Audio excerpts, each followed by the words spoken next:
안녕하십니까. 늦은 비 성령을 강구하는 하늘숲 새벽 묵상 시간에 오신 여러분들을 환영합니다. 오늘 말씀의 제목은 더 많은 법도입니다.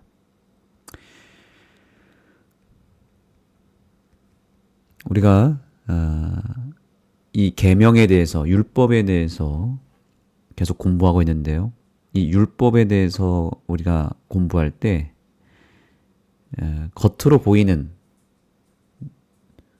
어떤 비본질적인 부분보다는 보이지 않는 본질에 대해서 살펴보는 것이 상당히 중요합니다. 제가 계속해서 강조했던 부분이 있습니다. 하나님께서 우리에게 율법을 주신 목적이 무엇이었는지를 계속 질문 드렸습니다. 하나님께서 왜 우리에게 율법을 주셨을까요? 가장 큰 이유가 무엇인지 아시나요? 여러 가지 이유가 있지만 성경적으로 이것을 이해해 본다면 성경에 그 답이 있잖아요. 성경에 보면 신명기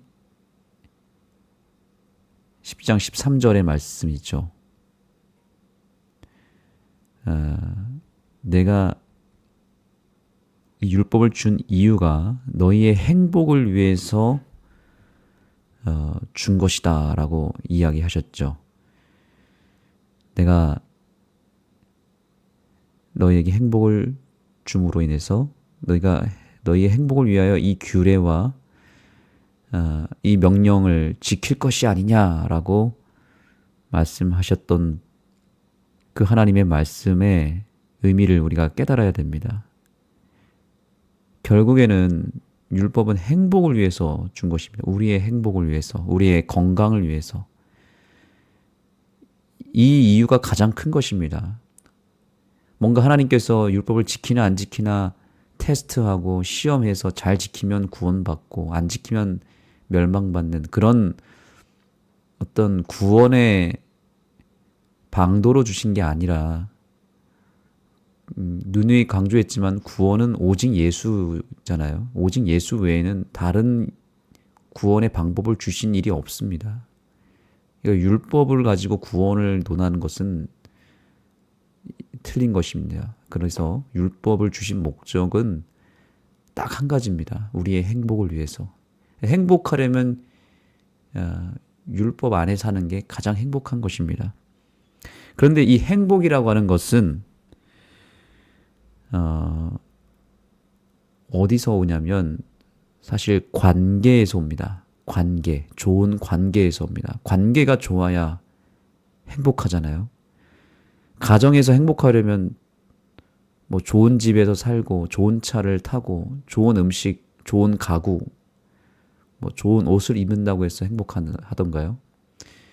행복의 요소는 될 수 있지만 행복의 본질이 될 수는 없습니다. 가정에서의 행복은 결국에는 부부의 관계가 좋아야 되죠. 자녀와 부모와의 관계가 좋아야 행복하죠.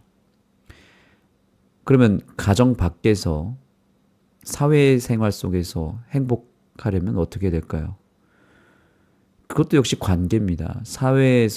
사회라고 하는 이 용어 자체가 관계적 용어죠. 사회생활을 잘한다. 우리가 일상의 삶에서 행복을 누린다는 것은 내 주변 사람들과 관계가 좋을 때만 행복하지. 아무리 다른 어떤 삶의 배경이 좋고 환경의 어떤 배경이 또 주변의 어떤 여러 가지들이 좋아도 인간 관계가 안 좋으면 다른 것을 다 얻었다 하더라도 불행할 수밖에 없습니다. 교회 생활도 마찬가지고요. 관계가 나쁘면 나의 삶의 배경과 소유와 상관없이 불행해집니다. 하나님의 계명이 우리의 행복을 책임져 주는 이유가 결국에는 하나님의 계명 안에 행복의 본질이 담겨 있기 때문입니다. 계명이라고 하는 것은 다른 말로 하면 약속이라고 합니다. 말할 수 있습니다. 약속. 이 약속이 왜 중요한가? 이 약속이라고 하는 것은 관계와 관련이 있습니다. 약속을 잘 지키면 관계가 좋아집니다. 그러나 약속을 어기면 관계가 나빠지죠. 모든 관계는 그래서 약속 안에서 이루어집니다. 시간 약속, 도덕적인 것도 다 약속이죠. 친구 간에 어떤 약속이 있습니다. 서로 간에 예절이 있고 매너가 다 필요하죠. 다 약속입니다. 그래서 그 약속을 잘 지킬 때에만 행복하게 되어 있습니다. 그래서 하나님의 계명이란 결국 두 가지로 나눠진다 그랬죠. 하나님과 사람 사이의 관계, 그리고 사람과 사람 사이의 관계, 이 두 가지로 구성되어 있습니다. 이 두 가지를 통해서 두 가지 행복이 찾아오는 것입니다. 하나님과의 관계가 좋을 때에 영적인 행복이 우리에게 임하는 것이고요. 사람과 사람 사이의 관계가 좋을 때 현실의 행복이 찾아옵니다. 이 부분에 대해서는 우리가 다음 주 교과를 통해서 배우게 될 것입니다. 자세하게 다룰 것이기 때문에 오늘 이제 대략적으로 우리가 율법은 계명인데 계명은 약속이고 이 약속은 바로 관계와 관련이 있다. 이렇게만 일단 알고 계시면 됩니다. 그래서 하나님의 계명은 두 가지로 요약된다는 거죠. 첫째는 하나님 사랑, 둘째는 이웃 사랑입니다. 철저하게 다 좋은 관계를 통해서 얻어지는 두 가지 행복을 말하고 있는 것입니다. 하나님이 세상을 창조하시고 인간이 누릴 수 있는 행복을 위해서 두 가지 제도를 제정하셨죠. 그것이 안식일 제도와 결혼 제도입니다. 안식일 제도는 하나님과 사람 사이의 관계를 위해서 제정된 행복이죠. 그래서 안식일의 핵심은 뭐냐면 이것도 하나의 약속이에요. 하나님과의 시간 약속입니다. 예배라고 하는 것은 약속입니다. 하나님을 언제 어디서 어떻게 만날 것인지를 약속한 것이 곧 예배예요. 그 예배를 드린다는 것은 하나님과의 약속을 지킨다는 거예요. 하나님께서 원하시고 하나님과의 약속한 장소와 약속한 시간에 만나서 하나님과 교제를 나누는 관계를 갖는 시간, 이것이 예배인 것이죠. 그래서 이 약속을 어기면 하나님과의 관계가 무너지게 됩니다. 그래서 예배라고 하는 것은 하나님과 나 사이의 관계를 위해서 필요한 것이다.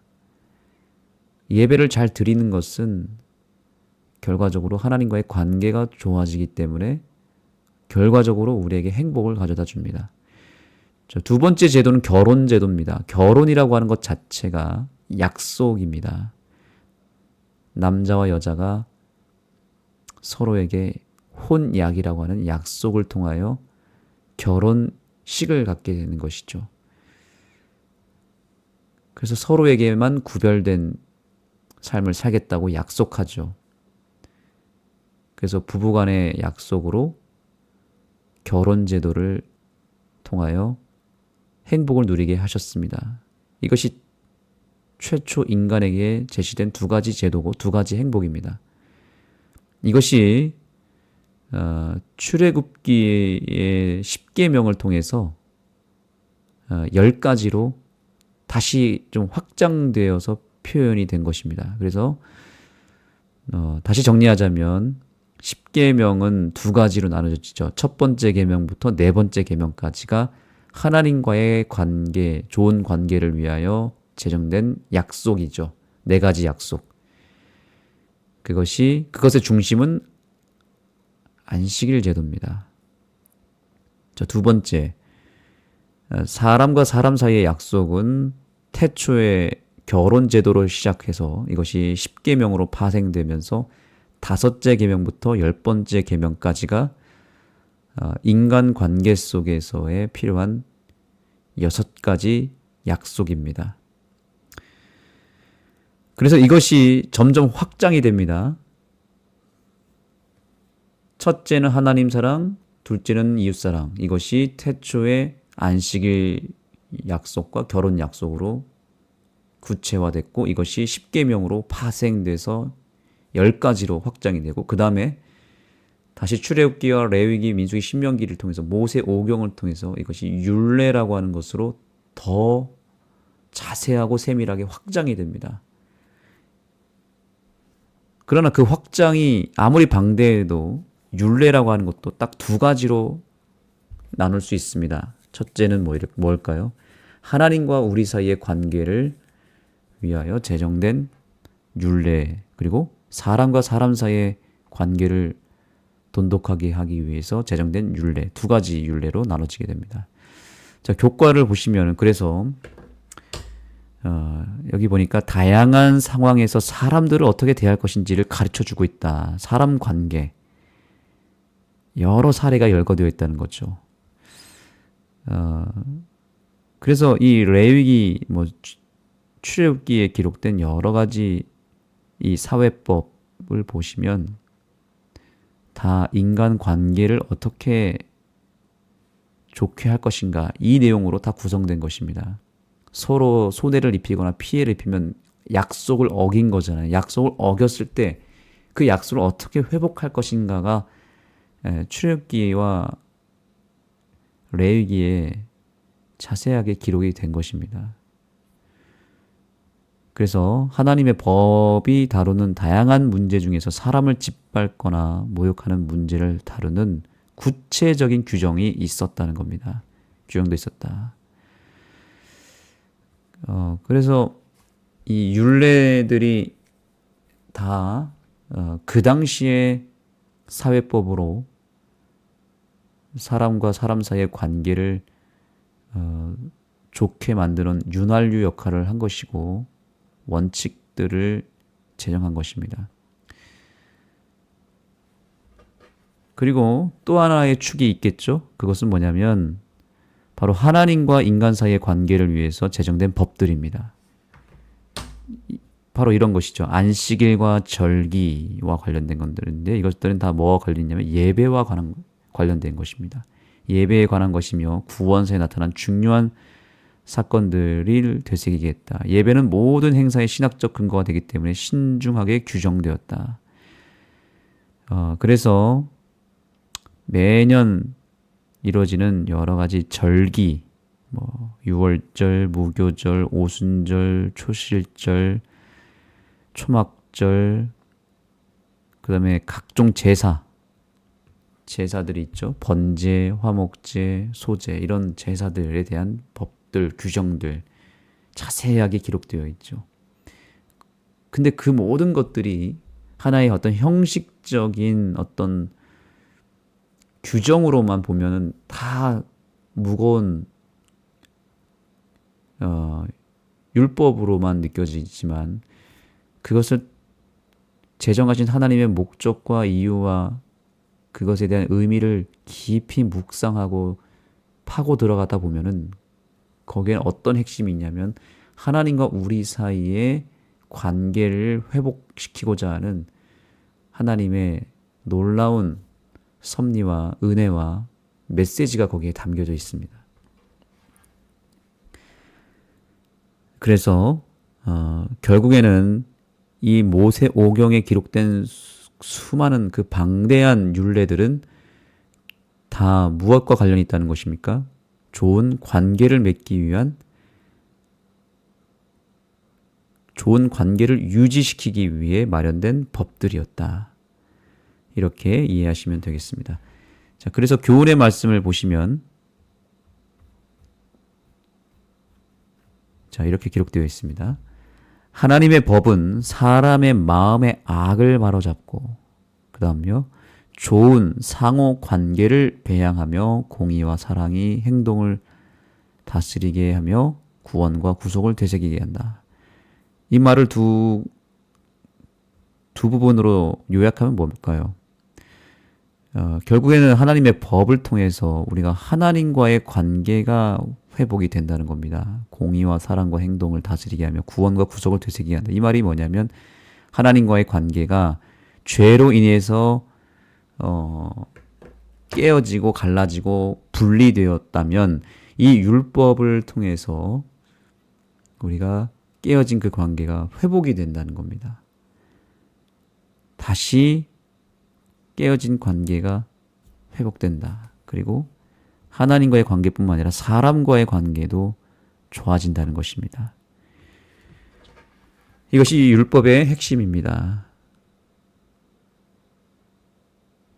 그래서 우리가 오늘날에 하나님의 수많은 법들을 지킬 때 이 모든 법들이 하나님과의 관계 그리고 사람과의 관계를 위해서 제시된 법들이기 때문에 만약에 우리가 아무리 안식일을 잘 지키고 이 율법서에 기록된 여러 가지 율법의 여러 조항들을 잘 지킨다 하더라도 하나님과의 관계가 무너져 있으면 율법을 지킨 것일까요? 안 지킨 것일까요?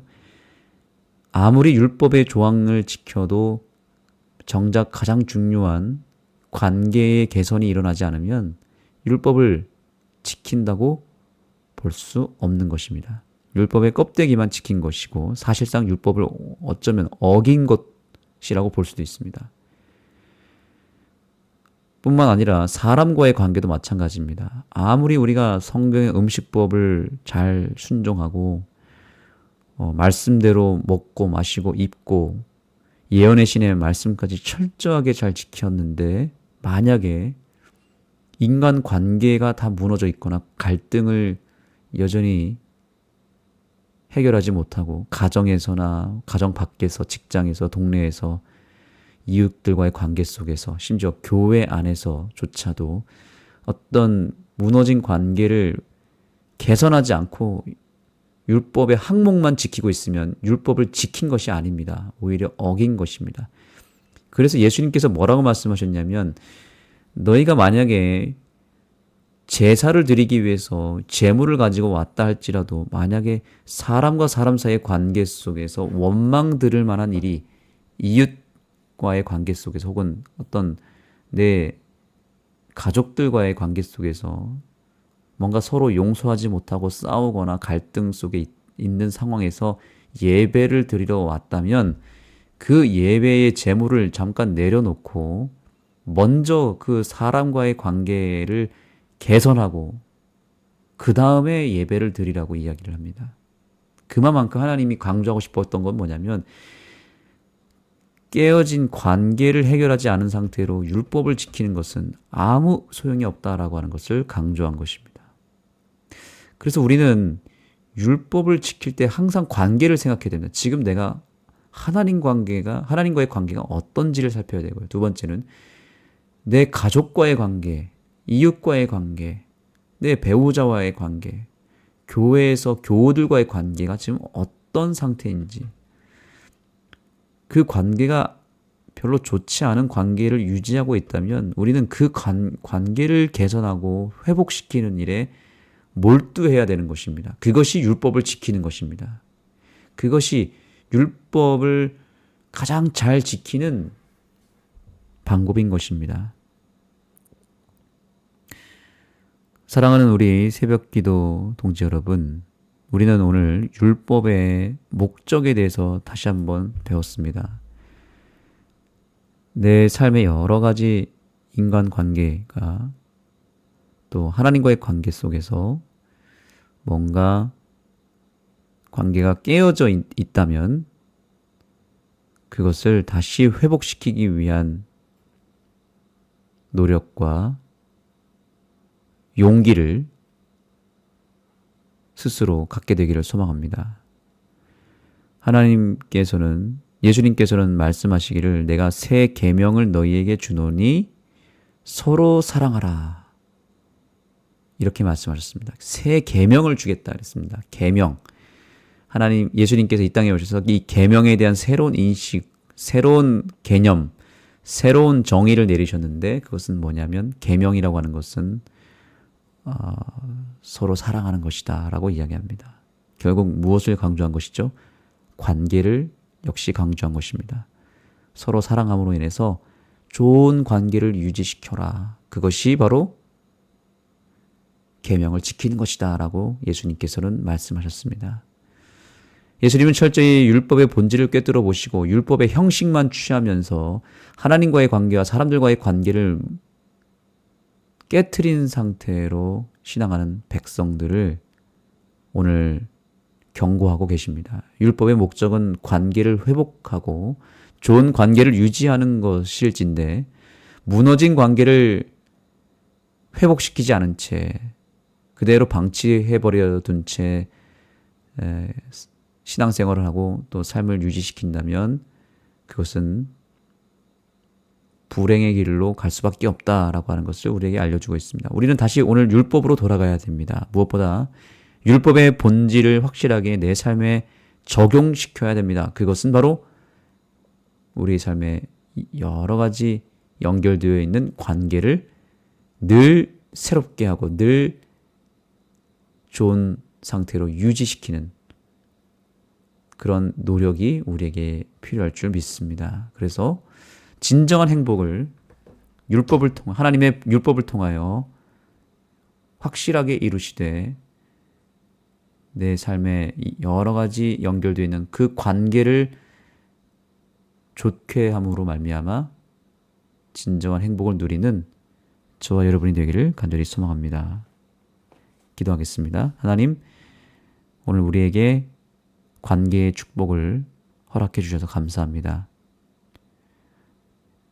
우리는 우리 스스로 우리의 관계를 좋게 할 수 있는 능력이 없습니다. 그런 지혜와 그런 품성이 없습니다. 그러나 하나님께서 우리에게 지혜를 주시고 능력 주시고 또한 무엇보다 구체적인 방법들을 율법을 통해서 제시해 주셨사오니 오늘 이 아침 이 율법의 가치와 율법의 능력을 주님께로부터 믿음으로 받게 하여 주셔서 우리의 삶의 여러 가지 관계가 하나님을 믿고 따름으로 말미암아 더 좋아지는 무엇보다 하나님과의 관계가 훨씬 더 이전보다 좋아지는 귀한 하루가 되게 해주셔서 진정한 행복을 관계 속에서 얻을 수 있는 축복을 통하여 맛보고 누릴 수 있도록 역사하여 주옵소서.